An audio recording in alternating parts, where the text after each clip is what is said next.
waiting. It's probably one of our favorite subjects, because we all love waiting.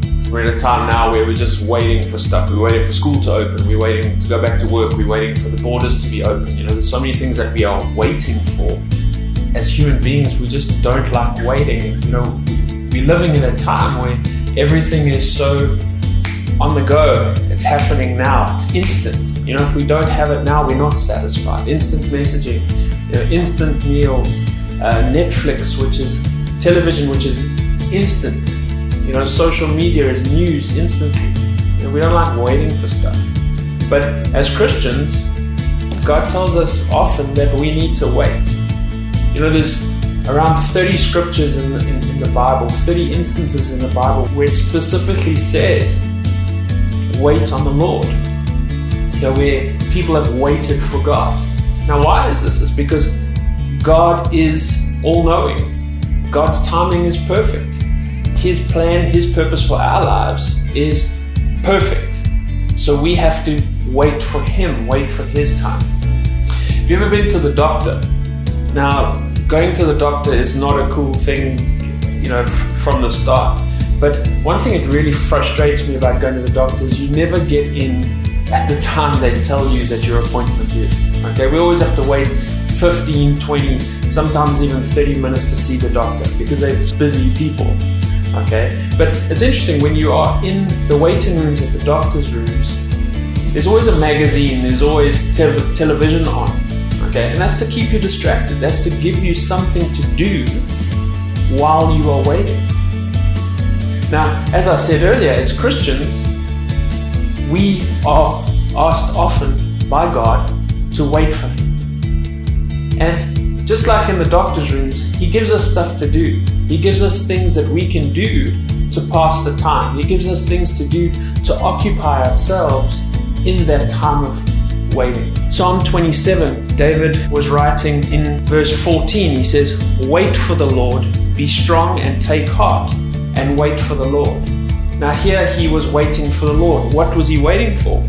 In verse 4, he says, one thing I ask of the Lord, this only do I seek.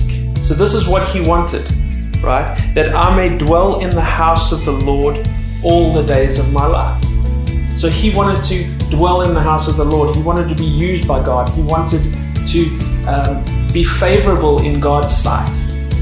All of us want that. We all want to be used by God. We all want to fulfill our godly purpose. But sometimes God makes us wait, as he says in 14, wait for the Lord, be strong and take heart. Because it's not something that's going to happen instantly. God's not going to reveal His purpose to us instantly.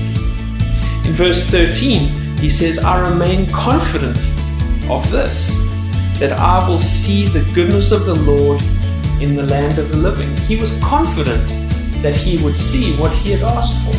You can be confident that you will see what God has planned for you. But what do we have to do in the meantime? What does God give us to do in the meantime? My heart says of you, seek His face. Your face, Lord, I will seek. In the time of waiting, we need to seek His face. We need to seek the face of the Lord. Why? Because when we seek Him, when we spend time with Him, when we commune with Him, He gives us what we are to do. He gives us that plan and that purpose. Now, that ultimate plan, that ultimate purpose, that ultimate dream that we have, we may have to wait for it. But God is going to give us something to do in the meantime. There's something for you to do today. Who's around you that needs encouragement? Who's around you that needs a shoulder to cry on? Who's around you that needs to be taught something that you know?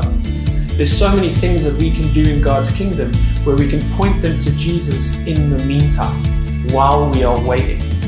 If we think of different characters in the Bible, think of Jacob. He had to wait 14 years to get married to Rachel. What did he do in the meantime? He worked for his father-in-law. Right? So he was being faithful during that time. If we think of other people like Joseph, Jacob's son, he waited a long time to become the second most important person in Egypt. He waited for a lot of things. He waited to get out of jail.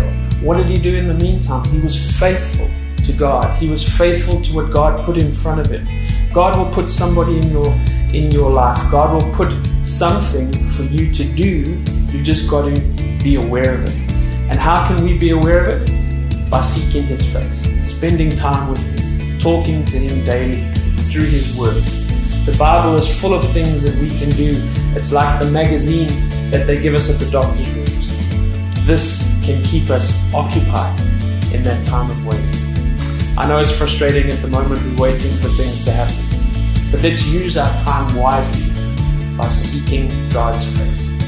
I promise you, you will not regret it, and you will be confident, you can be confident that you will dwell in the house of the Lord forever.